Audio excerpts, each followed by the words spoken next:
Hey students, in this video I'm going to be talking about page 288 sentence structures, okay? So make sure you have your textbook open. Probably go through some of the exercises with you, just make sure you got an idea of it. But the exercises are very simple and you'll catch on to it pretty quickly.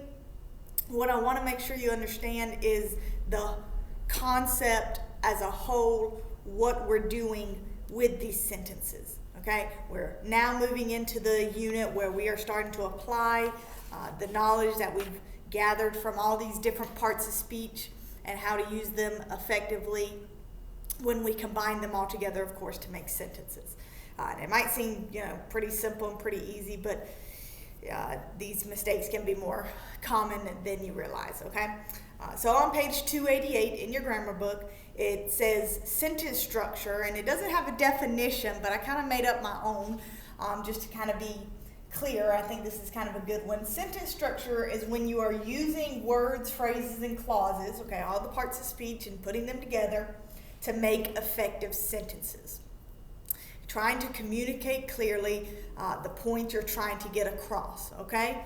And so I'm going to kind of move down this way. If you want to get some notebook paper and write some of this stuff down, it might be good. But taking from this, and specifically we're talking about clauses, okay? I don't want to go too far.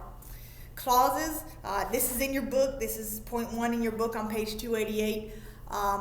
Words, of course, will make up the clauses. So we kind of start with clauses as the basic function form that we're dealing with, okay? Real quick, the definition is a clause is a group of words that has a subject and a verb, okay? So if you remember kind of all the way back with fragments, okay? A sentence is a group of words that has a subject and a verb and a complete thought, okay? So many times a fragment will be missing some part of that, either a subject, a verb, or it just won't be complete in the thought process. But clauses do have subjects and verbs. It has an action or a being verb, and it'll have somebody or something doing the action or being. So the two basic types of clauses, again, we've gone over this many times in different units with the adverbs and the adjectives and even the nouns. But again, it's trying to fit it all together. So clauses can be independent or they can be dependent. An independent clause is basically a sentence, okay? You don't really have to do anything else with it there. Dependent clauses will have a subject and verb, but they are introduced by relatives and subordinating conjunctions, okay? They have those introductory words, and they, of course, have to be connected to an independent clause, okay? So that is kind of is separate. Today, we're just focusing on the independent clauses, which are sentences. And we know how to make sentences pretty well anyway. So let's move this way. There are more than just these two sentence types, but since we're just dealing with independent clauses, these are the two sentence types that can be independent clauses. Remember, the dependent clauses are kind of another situation all by themselves, okay? So the two sentence types that clauses can be are simple sentences that are just basically one sentence, one thought. Subject, verb, just expressing one idea. Sally went to the store. Sally went to the store in a car, okay? You can add to the sentence, but it's still just one thing happening. John and Julie went to the park to play. Okay, it's two people, but it's still one action, one idea that's happening. Compound, of course, if you remember kind of what compound means, it's two or more. Okay, so compound would be 2, 3, 4, however many ideas you wanted happening in one sentence. John and Julie went to the park and then they went home. Okay, I went to the store and I bought some milk and I took it home. Okay, so that's 3 different things that's happening. I went to the store, that's one. I bought some milk, that's the second thing, it's at the store. 3, I took it home. That's the third thing that happened. They can be joined by coordinating conjunctions. Okay, you just went over this just a few days ago, last week. And they are joined by, the two sentences can be joined by and, but, for, nor, or, yet, those coordinating conjunctions. Or they can be joined by a semicolon. Okay, this kind of goes all the way back to the beginning of the book where we're talking about punctuation.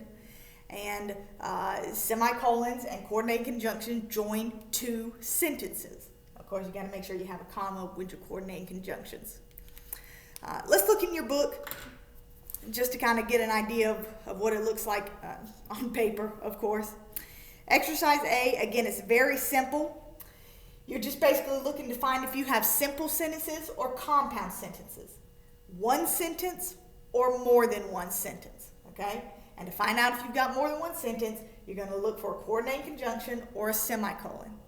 Now, I got to stop right here and say, you can have conjunctions in a simple sentence. You can have the word and in a simple sentence. But it goes back to the principle of, is it one thought, one thing happening, or is it separate things happening in one sentence? Let's look at number 1 in your book on exercise A, and you'll kind of get the idea of what I'm talking about. Number 1 says, the drunkard and the glutton shall come to poverty, and drowsiness shall clothe a man with rags. Now we have two conjunctions in that sentence. The word and, right after drunkard, and the word and after poverty. Two things that I notice, one of them only has a comma with it. And remember, you have to separate sentences with a comma and a coordinating conjunction, so that gives you a tip there. The first and doesn't have a comma with it. And so remember, you're not just going to separate things with commas unless you have two sentences. But again, let me just read the sentence again and say, do we have one idea, one thing happening, or two separate things happening? The drunkard and the glutton shall come to poverty, and drowsiness shall clothe the man with rags. This is clearly two things happening. On one side of the sentence, we have the drunkard and the glutton shall come to poverty. That's one thing, even though two ideas, the drunkard and glutton, but they're both doing the same thing, coming to poverty. And then on the second half of the sentence, after the comma and the coordinating conjunction, we have something completely different. Drowsiness shall clothe a man with rags. So two ideas separated by a coordinating conjunction and a comma, meaning that this is a compound sentence. What they wanted you to do is basically just underlining the subjects and verbs. And then putting a box around the coordinating conjunction, you can see that these are clearly two sentences. So if you want to go ahead and do that, you can. Number 2, let me read it. Looking for two separate ideas, or just one idea, and looking for kind of a coordinating conjunction to separate the two ideas. A righteous man regardeth the life of his beast, but the tender mercies of the wicked are cruel. Go ahead and look, check, do we have a coordinating conjunction? We do. Does it have a comma with it? It does. It's the word but right kind of in the middle of the sentence after the word beast. It has a comma with it. So then let's just look and make sure we have two separate ideas. A righteous man regardeth the life of his beast. Yep, the man regardeth something, subject and verb. On the second half of the sentence, we have the tender mercies of the wicked are cruel. And we have something else. Tender mercies are cruel. Another completely separate idea. Number 3, I will bless the Lord at all times. His praise shall continually be in my mouth. All right, so take a second, look at it. We don't have a coordinating conjunction in this sentence, really anywhere. It doesn't look like we have any kind of conjunctions. Don't have any commas either, but we do have something that does separate the two sentences. It's the semicolon, okay? Again, it's right there kind of in the middle after the word times, so you can put a box around that. Now let's find the ideas on the first half of the sentence. I will bless the Lord at all times. I will bless. And then on the second half of the sentence, we have his praise shall continually be in my mouth. Praise shall be. That's the subject and verb over there. So again, two separate sentences, two separate thoughts. Number 4 says, A merry heart maketh a cheerful countenance, but by sorrow of the heart the spirit is broken. Looking for the comma and coordinating conjunction. It's right there in the middle, comma, but. And then on the first half we have a merry heart maketh. Heart maketh, that's the subject and verb. The second half we have by sorrow of the heart the spirit is broken. The subject and verb over there is actually spirit is broken. The others are just prepositional phrases. So that's how you can see, again, two separate ideas separated by either a coordinated conjunction or a semicolon. Those are all compound sentences because they have these elements in them. If you look up there at exercise B, that'll have some more kind of simple subjects, simple sentences in it. So let's look at that a little bit together. Exercise B says draw lines in the subject and verb, draw a box around the conjunctions or the semicolon. And then it says part 3, it wants you to write the formula. Okay, so I'm going to do that kind of right here. If it's simple, it's going to be, just make sure I'm doing it the same way in the book. Subject, verb equals simple. It's kind of a math problem. Okay, so, okay, yeah, you see it on the board. Subject and a verb. And you can have two subjects over here. You can have two verbs over here. But it's still one thought and one idea. The compound formula will look like kind of like this. Subject, verb, coordinated conjunction, and then subject, verb. And that equals compound. I'm going to abbreviate it like that, compound. So that's kind of the formula that they want you to, make. Finding subject, verb on this side, subject, verb on that side, and it equals compound. Look at exercise B. We'll look at that kind of together. Number 1 says, the Apology and Crito are two significant dialogues by Plato. First, you can check and just see, is there any coordinated conjunctions or semicolon? There are not, okay? So we already know what type of sentence this is. It is a simple sentence, okay? If you want to just go ahead and write that in blank, you can. But how many subjects do we have in this sentence? Sorry. My eraser's fell. How many subjects do we have in number 1? We have 2. The Apology and Crito. 2 subjects. How many verbs do we have in this sentence? Just 1. Are. So 1 verb.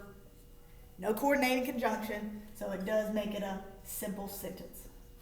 And that's kind of the formula that you would put in number 1 in the blank. Just kind of showing you how it all works in the process. Number 2, let's look at that one real quick. Wordsworth and Coleridge combined their efforts and produced lyric ballads, the first major work of the English Romantic movement. So you can stop and say, do we have any coordinating conjunctions? We do have an and. Check, does it have a comma next to it? It does not. So likely this is not a compound sentence. Does it have any semicolons? It does not, okay? So this is a simple sentence, but how many subjects and how many verbs do we have?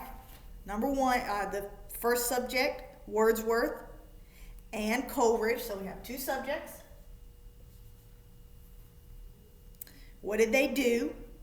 Combined and produced. So we do have 2 verbs, okay? But it's still one idea. 2 people are both doing the same thing, making it simple. It would be different if this subject was doing this idea and this subject was doing this idea, then it would be separate and then it could be compound. But since they are both basically doing the same thing Together, Wordsworth and Coleridge combined their efforts and produced lyric ballads. It's simple. It's one idea, doing it kind of together. So again, 2 subjects, 2 verbs. It's a simple sentence. Let me do the next one with you. Many of Shakespeare's plays, number 3, many of Shakespeare's plays have their setting in England or Italy, but Hamlet is set in Denmark. Looking for the coordinating conjunction and a comma. We have it kind of towards the end of the sentence, comma, but. It's after the word Italy, okay? So we do have the coordinating conjunction. This one's going to be compound. So if you want to go ahead and kind of put the divider right in the middle. How many subjects and verbs do we have on the first side? Many of Shakespeare's plays have their setting in England or Italy. Many is actually your subject, so many have 1 subject, 1 verb. And then what do we have on the second side? Hamlet is set. Hamlet is set. Makes this compound. And that's kind of the formula that you would put out there. Exercise C is pretty much basically the same thing, just without the whole formula. You would just put simple or compound in the blank. Exercise B is a really drawn out version of exercise C. Exercise C, you just have to put the simple or compound. But you still need to go find the coordinating conjunction or the semicolon. Okay? Work on this, do your best, and try not to forget what you're doing here is just learning how to effectively make sentences. You're just trying to learn the best way to make different types of sentences. And these are only 2. So get the hang of this, and later on we'll get into other types of sentences because this is only the first 2. Okay? Let me know if you have questions, and good luck.